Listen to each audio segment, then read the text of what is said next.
Bonjour mes amis, je commence cette vidéo par un avertissement dans l'intérêt des familles. Il faut savoir que depuis la crise du Covid, il y a une grosse demande pour le gel hydroalcoolique. Qui dit grosse demande, dit déséquilibre du marché. C'est une demande brutale qui arrive, les stocks des fournisseurs habituels sont épuisés, et donc ceci va attirer sur le marché. C'est un mécanisme très connu, va tirer sur le marché énormément de fournisseurs, souvent peu scrupuleux, souvent qui n'ont pas le métier pour ce produit-là, et qui vont donc juste vouloir surfer sur cette demande soudaine. Et malheureusement, ceci peut donner lieu à des produits de basse qualité, soit des produits qui ne vous protègent pas, mais aussi des produits qui peuvent vous nuire. Par exemple, il y a des entreprises qui aujourd'hui mettent, pour obtenir du produit à bas prix, n'est-ce pas, mettent des produits chimiques dangereux dans les gels hydroalcooliques, entre autres le méthanol. Le méthanol est absorbé à travers la peau. Il peut passer à travers la peau, surtout en utilisation régulière, et il peut vous donner des nausées, des vomissements, des vertiges, des maux de tête, des, euh, des situations de pratiquement pré-empoisonnement au méthanol. Alors, j'ai eu une situation similaire, j'ai eu à déplorer une situation similaire, et après, quand j'ai cherché, je trouvais que il y avait, l'avertissement n'est pas basé que sur mon expérience, il y a un warning de la FDA. C'est une agence sanitaire américaine, du gouvernement américain. Leur travail, c'est de contrôler la qualité des médicaments et de la nourriture. Et justement, il y a un warning à ce sujet-là. Donc faites hyper gaffe, en particulier sur des marques inconnues, des marques qui viennent de loin, des marques qui n'écrivent pas la composition. Et pour être honnête avec vous, certaines marques complètement inconnues, même lorsqu'elles écrivent la composition, elles peuvent écrire n'importe quoi. D'accord? Ça, c'est le premier warning. Pendant que j'ai votre attention, un deuxième warning que j'aimerais formuler, lorsque vous êtes sur une autoroute et qu'il y a des glissières en métal, quand vous sautez de l'autre côté de la glissière, en toutes circonstances, quand vous sautez de l'autre côté de la glissière, il n'y a pas nécessairement un champ de betterave. D'accord? En particulier, j'attire votre attention de manière particulière et de manière forcée sur les glissières qui sont entre deux autoroutes. Quand on a une autoroute dans un sens, l'autre dans l'autre, et puis on a une glissière, un vide, une glissière. Faites hyper gaffe. Très souvent, entre ces glissières, il y a une ouverture et il y a des fois une chute de 50 mètres. Parce que ces autoroutes ne sont pas nécessairement au niveau du sol. Et lorsqu'ils construisent deux autoroutes, un sens et l'autre, côte à côte, en élévation, sur des piliers, ils laissent un espace entre les deux et ils mettent des glissières. Si vous voulez sauter pour aller vers de l'autre côté, très souvent vous pouvez finir dans le vide. Donc faites hyper attention. Je vous le dis parce que il y a une femme qui a sauté d'une glissière il y a quelques jours ici au Royaume-Uni. Sa voiture avait pris feu, donc elle a décidé de trouver refuge. Il faisait obscur, c'était le soir. Et elle a sauté par-dessus la glissière. Elle est tombée en contrebas, une dizaine de mètres. Elle est morte. Quand j'étais en Suisse, il y a deux pompiers, je crois qu'ils étaient de Lausanne. Ils étaient sur l'autoroute le soir, ils voient un accident de l'autre côté, ils s'arrêtent, ils courent les deux en même temps pour aider. Ils arrivent les deux en même temps à la première glissière, ils sautent par-dessus et ils disparaissent dans le vide. Ils sont tombés 50 mètres plus bas. D'accord? Donc faites hyper gaffe s'il vous plaît, en particulier sur ces autoroutes surélevées. Mais vous ne le savez pas quand vous roulez nécessairement. Vous voyez juste une barrière en métal, puis une autre derrière, 1,50 m derrière, et vous avez l'impression qu'il suffit de sauter, arriver dans le vide et sauter encore. Souvent, il y a un vide. D'accord? Ok, c'était juste quelque chose que je voulais vous signaler dans l'intérêt des familles, comme on dit. Je voulais aussi vous dire que je voulais m'élever contre l'écriture inclusive, entre autres choses. Je voulais m'élever contre l'écriture inclusive. L'écriture inclusive fait quoi? Sous couvert de révolution, n'est-ce pas? Sous couvert de révolution, elle va venir consacrer et légitimiser le modèle binaire. D'accord? Parce que au lieu d'écrire étudiant, on va écrire étudiante. Alors, étudiant, E.E.S. Ça signifie tout simplement qu'on est en train de consacrer le modèle binaire patriarcal qui existe depuis toujours. Comme s'il n'y avait que l'étudiant et l'étudiante. D'accord? Moi, je dis il faut écrire étudiante, E.E.S.Q.Plus, .blm si on veut être complet. D'accord? Donc l'écriture doit être inclusive et toute la communauté, quand elle regarde le mot, doit voir sur le mot, dans la suite du mot, doivent voir leurs initiales. Hein, on peut toujours tomber sur plus tard que soi. Hein. D'accord, je fais l'université aussi. Hein. D'accord, j'ai mangé de ce pain-là. Donc, vous savez, ce qui est en train de se passer aujourd'hui en Occident, c'est une forme de génocide sans génocide. Mais c'est hyper violent, hyper pervers, dans le sens où on détruit la mémoire, on détruit l'histoire, la littérature, la langue. Même la langue, on va la détruire, mes amis. Même le français, le jour où il se réveillera, il n'aura même plus de langue. On aura tout effacé. Il sera une sorte de... il sera un migrant dans son propre pays, quelque part. C'est la folie complète. Alors, donc je voulais m'élever contre cette pratique, n'est-ce pas?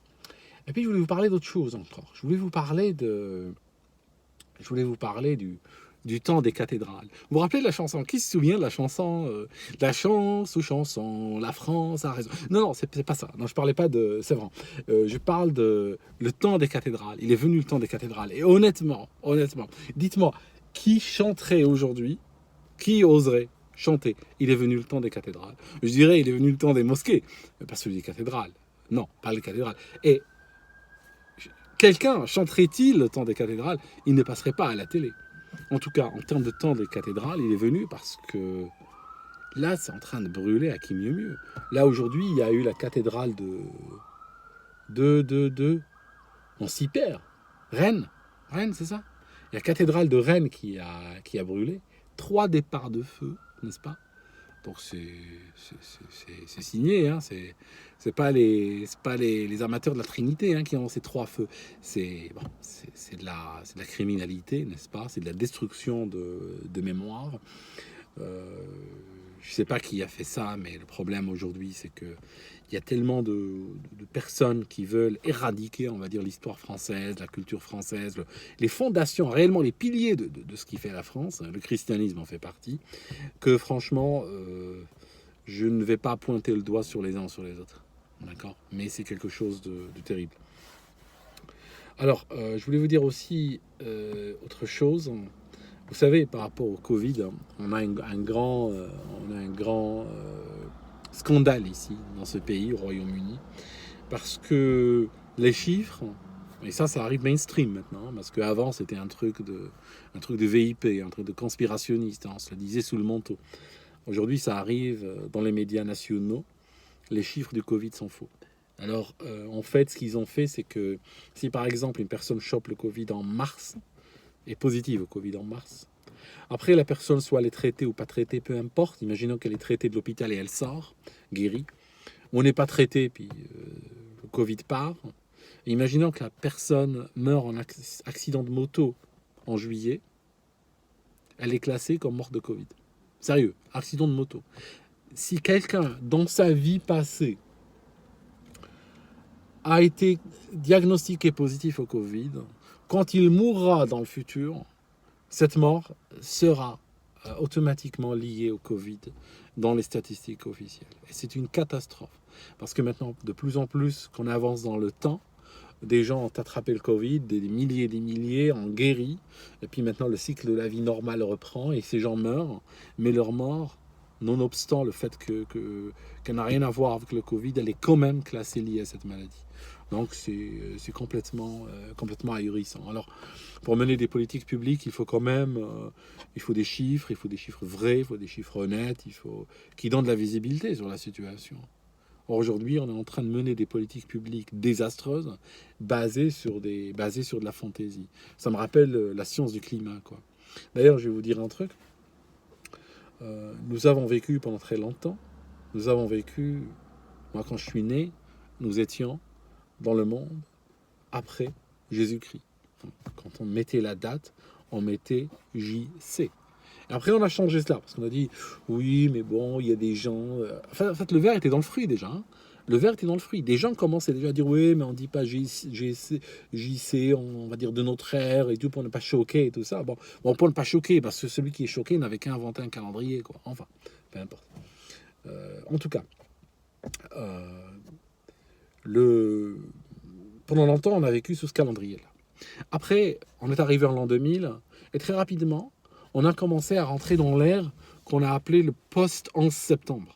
Hein, parce qu'un événement est arrivé qui a surpassé, on va dire, la naissance du Christ. Hein. Et puis à ce moment-là, on a commencé à parler du post-11 septembre. Et on a commencé à perdre, pendant des années, on a perdu nos libertés, nos droits ont reculé hein, de manière collective. Et on te dit toujours, dès que tu l'ouvres, ah oui, mais nous sommes, il y a eu le 11 septembre, hein, il y a eu le 11 septembre maintenant. Hein. On te dit, bah écoute, oui, c'est vrai que ce que tu dis aurait été recevable en un autre temps, mais maintenant c'est après le 11 septembre. Ok. Après, aujourd'hui, nous sommes en 2020. Le 11 septembre, c'est pratiquement 20 ans. Nous sommes dans une société de consommation, de médias sociaux, de tweets qui se tweetent aujourd'hui, qui s'oublient demain, de l'Instagram qui s'efface même tout seul, je crois, n'est-ce pas, il s'efface tout seul. Nous sommes donc dans une société de l'immédiateté. Nous sommes dans une société où les cycles mentaux, les cycles mémoriels sont extrêmement raccourcis. Donc quand tu dis à quelqu'un qui est né en 2000 ou en 95 ou autre, et tu lui dis le 11 septembre, c'est comme si tu lui parlais de la crise des missiles de Cuba ou de l'incident du golfe du Tonkin ou autre. Je veux dire, c'est tellement loin le truc. Franchement, le mec ou la nana ou le non-binaire, ils s'en foutent complètement, mais alors complètement. D'accord. Donc, on a essoré, hein, comme un citron, hein, comme ce citron qui est dans le frigo parce que c'est le dernier, puis personne n'a été faire les courses, donc chacun vient essorer ce citron, il n'y a plus rien dedans. Là, on a justifié des lois, des guerres, des investissements ruineux, des trucs de malade. Maintenant, il nous faut autre chose. Alors maintenant, nous sommes entrés dans l'ère du post-Covid, en fait, la nouvelle normalité du Covid, le nouveau normal du Covid, qu'on va encore presser comme un citron pendant 20 ans jusqu'à ce qu'on nous sorte autre chose. D'accord. Donc c'est un petit peu ouais. C'est l'Occident semble aller d'une hystérie à l'autre. Semble aller réellement d'une hystérie à l'autre. Et aujourd'hui, je vois les dégâts, je vois des entreprises fermées, je vois des compagnies aériennes clouées au sol. La mobilité des gens a été réduite, les grandes faillites arrivent, on n'a rien vu encore. On a de plus en plus d'entreprises qui affirment aujourd'hui qu'elles ne vont plus réouvrir des branches, ou on a des chaînes de restos qui ne veulent plus réouvrir certains restos et tout ça. Donc j'ai l'impression, moi je me souviens il y a 6 mois de cela, ça semble tellement loin, 6 mois. Je vous disais, on est dans une accélération des cycles. Hein. Aujourd'hui, 6 mois, c'était il y a 10 ans. Je me rappelle, il y avait une gamine qui venait, qui processionnait un peu à droite à gauche, hein, et ils étaient tous à ses genoux. Et elle était en train d'exiger, elle était en train de les engueuler littéralement à la tribune de l'Union européenne ou de l'ONU ou autre. Elle est en train d'exiger qu'ils clouent les compagnies aériennes, qu'ils ferment les entreprises, qu'ils taxent l'énergie afin de rendre le travail de millions d'Occidentaux, de rendre ce travail complètement non rentable, inutile, économiquement, ne faisant aucun sens, pour que ces gens-là soient poussés vers le chômage. Elle était en train d'exiger cela. Et aujourd'hui, on est en train de le réaliser 6 mois plus tard. Alors, oui, on me dit, oui, il y a le Covid entre deux. Moi, je m'en fiche du Covid. Tu comprends ce que je veux dire? Moi, je vois qu'il y avait un projet, d'accord? Puis je vois que ce projet est en train de se réaliser. Tout le reste, c'est de l'emballage, c'est de l'étiquetage, c'est des noms qu'on met sur des boîtes, c'est des catégories. Mais la réalité est là. La réalité, bien sûr, elle nous dit que l'Occident est en train de nourrir en lui cette fantaisie, ce fantasme de se détruire, de se transformer entièrement, littéralement, par tous les moyens possibles et imaginables, et détruire l'économie fait partie de cette transformation. D'accord. Non, voilà. D'ailleurs, on n'a plus entendu parler de cette gamine, hein, de cet ado. Je pense que maintenant, on n'a plus besoin de taxer le carbone patriarcal. On le fait d'une autre manière, et c'est beaucoup plus rapide et beaucoup plus efficace. Alors, ça, je voulais vous parler de ça, je voulais vous dire autre chose qui m'avait frappé aussi. La Jordanie, il y a eu un truc islamophobe en Jordanie, terrible. La Jordanie a interdit les frères musulmans. Ouais. Les frères musulmans sont interdits en Jordanie. Et ils sont interdits dans de nombreux pays arabo-musulmans. D'accord. Mais la Jordanie vient les interdire à son tour. D'accord. C'est une organisation très dangereuse, c'est une organisation capable de subversion très profonde, beaucoup plus que ce que l'occidental, que le politicien occidental puisse imaginer, puisse réaliser. Le problème, c'est que le jour où ils réaliseront, hein, les pays qui n'ont pas interdit cette organisation, les pays qui redirigent l'argent public vers cette organisation, qui lui donnent pignon sur rue, qui lui permettent de s'exprimer sous couvert de laïcité ou autre, ces pays-là, le jour où ils se réveilleront, ils auront le slip au niveau des chevilles. Le slip sur les chevilles, mes amis. D'accord? C'est plus fort que toi, en fait. D'accord? C'est très violent comme truc. Donc tu peux pas dire oui, je laisse pisser le cheval et puis ils sont là, puis de toute façon, nous on est. Non, ils sont plus forts que toi, je t'assure. Vraiment. Ils sont capables du pire. Donc voilà, les pays musulmans ne sont pas en train de les interdire comme ça, par hasard. Ils sont en train de les interdire pour une raison valable. Mais bon, j'ai l'impression qu'en France, et puis dans ce pays aussi, hein, on sait très bien ce qu'on fait. Hein. J'ai l'impression que... Oui, il y a un projet de destruction, hein, tout simplement. C'est plus un hasard, c'est réellement pensé, réfléchi et tout ça. Je suis désolé d'être noir comme ça, mais bon, voilà quoi. Pardon pour ce stéréotype que je viens d'utiliser. Pardon d'être arc-en-ciel, hein, si vous voulez. Mais bon, j'ai pas la gueule arc-en-ciel aujourd'hui. Hein, j'ai pas le mental arc-en-ciel, j'ai pas le moral arc-en-ciel. D'accord, je suis noir, je bois du noir. Alors bon, voilà quoi. Le problème, c'est qu'il n'y a pas le droit de dire ça. Je bois du blanc. Et je vais avoir maintenant d'autres gens sur le dos. Hein. Pourquoi tu bois du blanc, hein, qu'est-ce qu'on t'a fait? Enfin, voilà.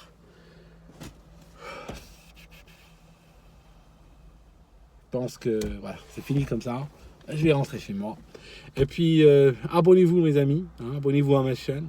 Parce que j'ai subi le colonialisme, j'ai subi le racisme. Donc, s'il vous plaît, pour montrer que vous êtes contre le colonialisme et contre le racisme aussi, abonnez-vous, s'il vous plaît. Voilà. Si vous ne vous abonnez pas, c'est que vous êtes des suprémacistes blancs. Allez. À bientôt, mes amis.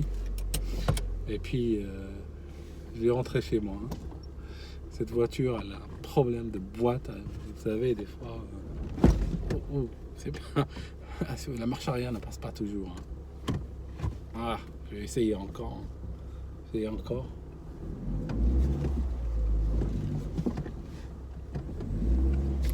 Ça, elle est très... un petit peu brutale, en fait.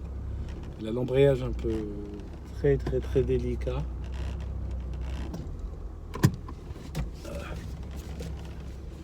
C'est très difficile à conduire, n'est-ce pas? Allez, à bientôt mes amis. Et n'oubliez pas de vous abonner pour montrer que vous êtes contre le racisme et l'antisémitisme et le colonialisme. À bientôt mes amis. Je vous laisse.